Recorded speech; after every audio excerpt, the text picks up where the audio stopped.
Ngayon, ating pag-aralan ng pagkalkula ng 1 digit times 1 digit na walang pag-angat o pagbabago sa baitang ng digit. Una, isulat natin sa dibisyon o digit ng kalkulasyon.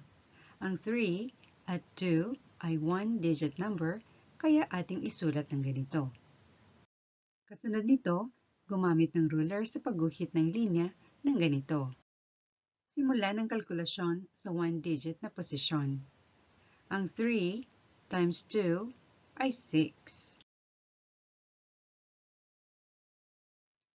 Panghuli, isulat ang sagot ng equation. Dito nagtatapos ang ating pagkalkula. Tayo'y magsanay. Pindutin pansamantala ang pause icon. Ating unawain ang katanungan sa pagsasanay. Pindutin ang play icon kapag natapos sagutin ang katanungan.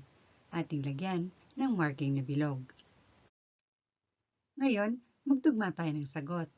Number 1, 4 times 2. Ang sagot ay 8. Pangalawa, 2 times 2. Ating alamin ang solusyon ng number 2 tulad sa unang tanong. Ang sagot ay 4. Tama ba ang inyong mga sagot sa dalawang katanungan? Panghuli, dipasuhin natin ang inaral natin ngayon. Basahin natin ang number 1 hanggang number 4.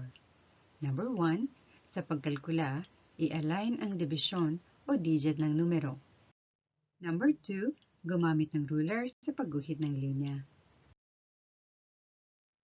Number 3, magkalkula mula sa 1 digit. Number 4, isulat ang sagot.